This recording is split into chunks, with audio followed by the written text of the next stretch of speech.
All right, old school NBA fans, self-researched NBA facts. Got another video for you. As always, thanks to anybody who watches my videos, subscribes to my channel. I really appreciate it. Thank you guys for all the support. It's been great. In this video here, I'm going to touch on one of the morons on TV that I love to talk about, Shannon Sharpe. Guy's an idiot. He's got his head so far up LeBron's ass. It's not even funny. But anyway, something that he said that always resonated with me, and I wrote this down. I've been meaning to do a video on this, but, I did other stuff instead. But Shannon Sharpe once said, heard him talking to Skip Bayless, I think it was. Yeah. Skip Bayless, back when he was on Fox Sports, I guess it was, when it was just the two of them. Anyway, he said that, yeah, Jordan was the GOAT until he was on the Wizards. And then he said, exact words, exact quote was, yep, and that's all, then that's all we needed. Like, the Wizards years is what pulled Jordan down. Let's not be stupid. But what I find funny and ironic, whatever you want to call that, Michael Jordan was 38 to 39 in 2001, 2002 season. He was 39 to 40 years old in the 2002, 2003 season. And even though I did a video not long ago showing that Michael Jordan was a better mid-range shooter than basically every high-level wing player in the NBA. But even still. So we're going to hold the Wizard years against Michael Jordan. Why? Because he didn't make the playoffs? Because he didn't win a championship? He didn't win a scoring title? What standard did we set for Michael Jordan? Well, his age 38-39 season, Michael Jordan was 13th for MVP. Check the MVP ballot for his boy LeBron James and see if you see him anywhere near a ballot last year or the year before. Yeah, I didn't think so. And you won't see one this year either, I'm sure of it. But why do we use that as some sort of negative against Michael Jordan, which I don't at all. I don't think it necessarily enhanced it, but it didn't hurt it either, because the team, if we're being honest and realistic, had no expectations at all. They were pitiful. They were terrible the year before. Jordan comes along and they're at least competitive and respectable. Before his knee injury, they look like a playoff team, a decent one at that. But why is it that the same kind of energy, standard, whatever you want to call it, is not held for the 2022 Lakers? Now, the first thing these fools are going to say is, oh, well, Anthony Davis was injured, so that does that. Okay, so one guy just kills the whole season right there. Well, let me show you. The 2022 Lakers, before the season, they were the preseason plus 400 odds. So a $100 bet and win you 400. The second best odds in the NBA. So they were predicted to win the West. And first place, I think, was the Brooklyn Nets. But anyway, some of the predictions I just wrote down from some of these same idiots on TV. Kendrick Perkins said they're going to be 70-12. Or he actually said they're definitely going to win over 60 games, but this team could win 70 games. They probably will win 70 games. That's what he said. Okay. LakersNation.com. I came across this. There was 5 different guys that wrote their predictions before the season. Their predictions were 61-21, one guy. 2 people said 55-27. One guy said 53-29, and one guy said 60-22. No, they were 33-49. So, obviously, the first thing we're going to hear about, like I said, is, oh, well, Anthony Davis, they had injuries and blah, blah. So that's just going to excuse the entire failure of that season. Okay. Well, the 22 Lakers were ranked 23rd offensively, 21st defensively, net 22nd. So that's almost basically the bottom quarter of the NBA. Okay, that's horrible. That's horrendous. So what I find funny is, in that season, 2022, LeBron James played 56 games in 22. Oh, he missed 26 games, blah, blah, blah. Well, in 2021, he played only 45 games. 2021 Lakers were 42-30. They were tied for the 8th best record in the NBA. Okay? Well, LeBron played actually 11 more games in 2022. Anthony Davis in 22, he only played 40 games. It's true, he missed half the season. Well, in 2021, he only played 36 games. So that's not really too different from the year before. Even though I know they only played 72 games in 21 versus 82 in 22, I'm sure that's pretty close to about the same. So they acquire these players. Well, first, Austin Reeves is a rookie. He plays 61 games. So, he missed 21 games, but I think he wasn't ever hurt. He just didn't play in them. He was a rookie, not an established, solid player yet. All right. Dwight Howard played 60 games. Well, in 2021, Dwight Howard played 69 games. So, yeah, that's less than what he did. I think he was on, who was he on? Not Atlanta. He was on some other team. Carmelo Anthony played 69 games in 22. Well, he played 69 games in 2021. So it's the same. I think he was on Portland at that point. Malik Monk, he played 76 games. He played in 2021, 42 only. Russell Westbrook played 78 games in 2022. He had no injuries.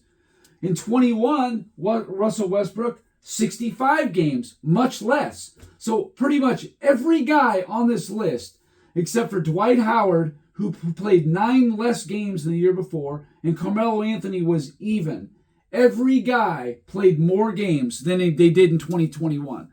So let's not go blaming it all on, injuries, the guys weren't there, blah, blah, blah, whatever. Okay, well, in 2021, LeBron James averaged 25 points a game. And like I said, they're tied for the 8th best record in the NBA.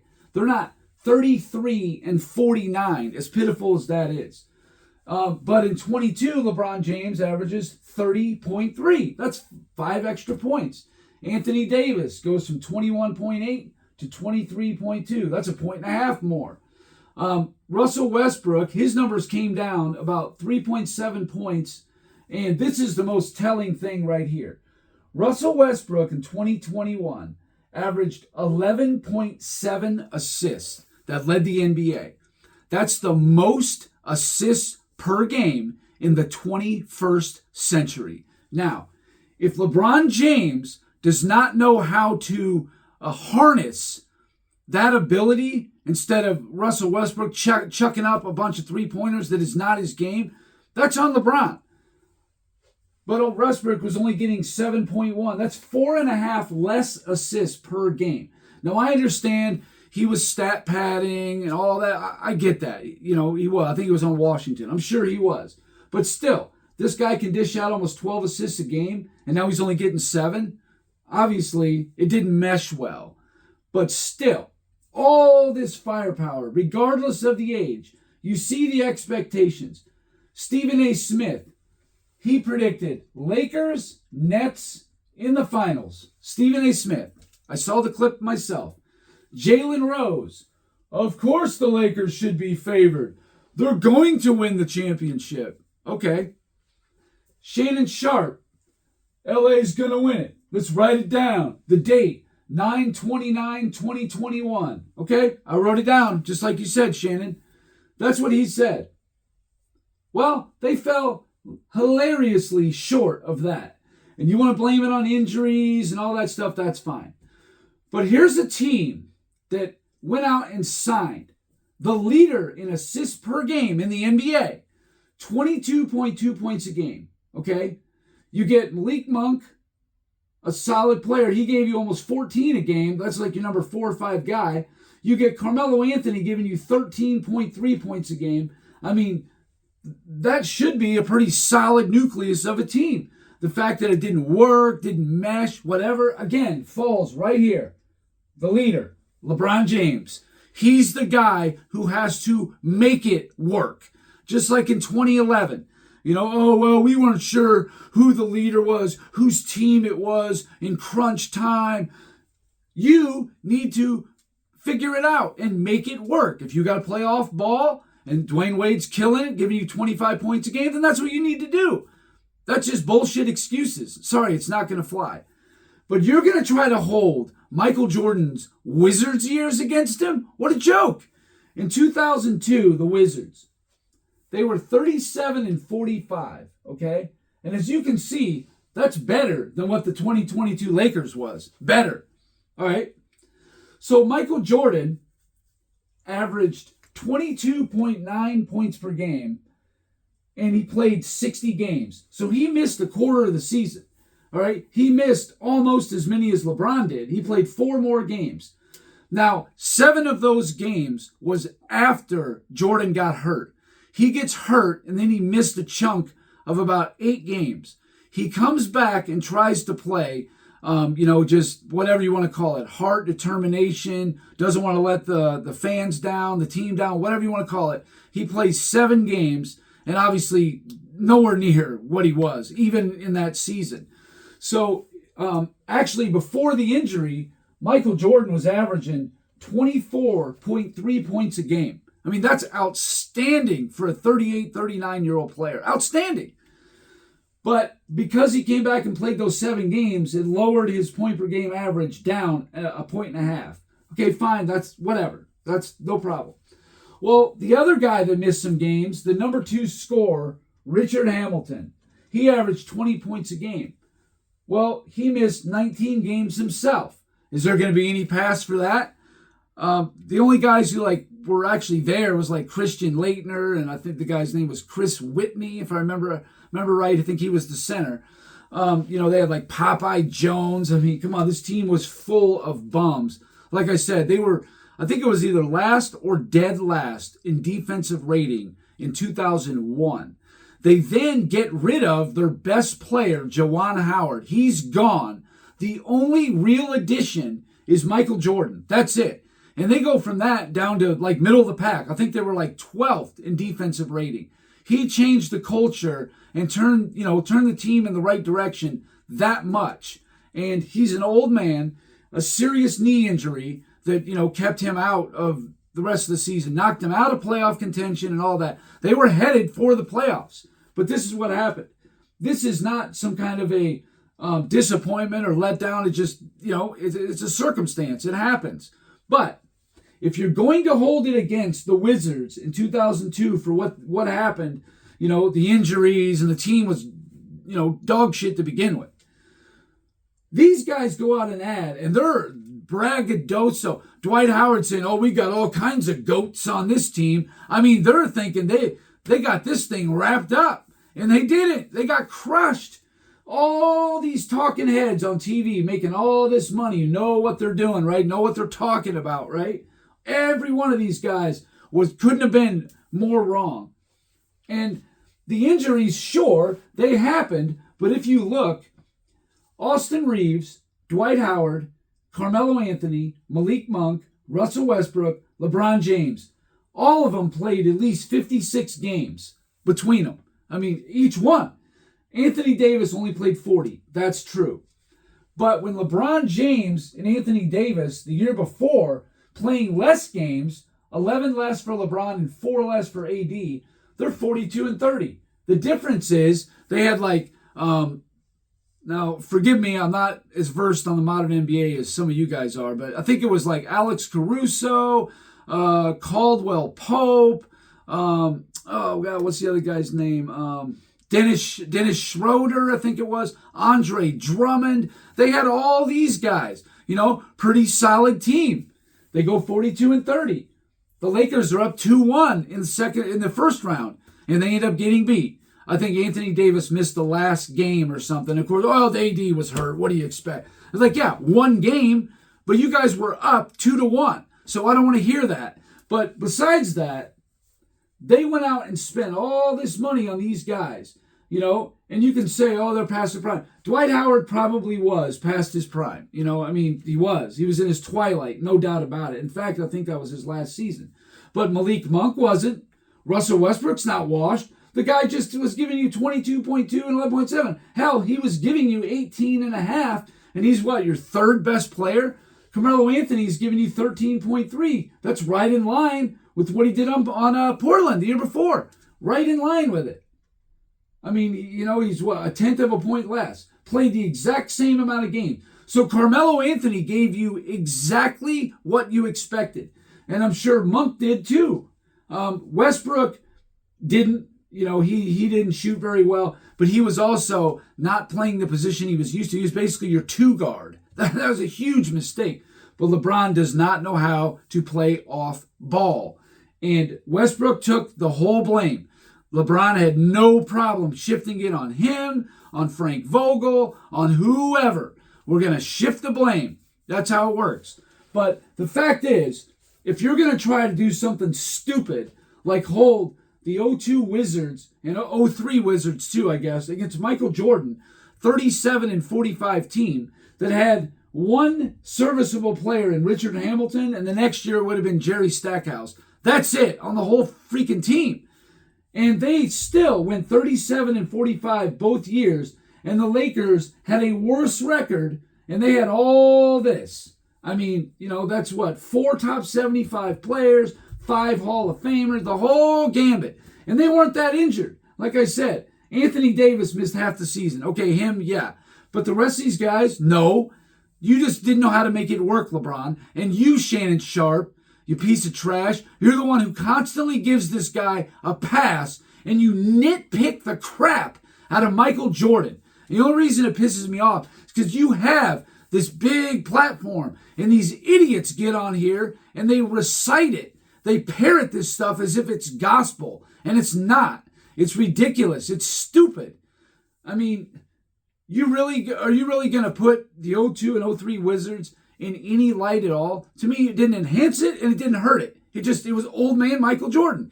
He went out there. He made legitimate all-star teams. He averaged over 20 points a game. He got the team playing better defensively, tried to establish some kind of culture, but he got hurt in 0-2. And then in 0-3, he played all 82 games, but he was just done. You know what I mean? Like, the knee was bad. He tried his heart out. He just, he's an old man. He was done. How are you going to hold that against him? It boggles my mind. Again, anything to knock Michael Jordan down, anything at all to elevate LeBron James or omit and, make excuses for shortcomings happens all the time. So, anyway, that's all I got for this video. This is one here that, like I said, all these fools on here, not just Shannon Sharpe, he's just one of the worst ones. Kendrick Perkins talking all that junk. Lakers Nation, they got him winning 53-61 games. Stephen A. Smith, Lakers and Nets in the finals. Jalen Rose, easily they're going to win it. Shannon Sharpe on September 29th, 2021, Lakers are going to win it. Please. And they're probably basing this off of what they did in 21 without Carmelo Anthony, Dwight Howard, Monk, and Westbrook. Without those guys. But the fact is, they were better off with the young guys. All these personalities and all this wasn't going to work. It didn't mesh. It was never going to mesh. But LeBron James's job as leader of the team is to make it work. And he couldn't do it. But he gets a pass on ESPN and Fox News and Bleacher Report, Sports Illustrated, the Sporting News, any one of these publications always give this guy a pass. As if that should not be a gigantic black mark. 2022 Lakers. Don't ever let people omit that from, when you guys are having these debates or conversations or whatever. Don't let them get away with it because it's trash. LeBron James failed miserably in that season. High expectations, didn't even crack 35 wins. A joke. So anyway, that's all I got for this video. Thank you guys for watching. I really appreciate it. If you liked it, please hit the like button. It would really help me out. If If you haven't subscribed already, please do. And that's it for now. Until next time.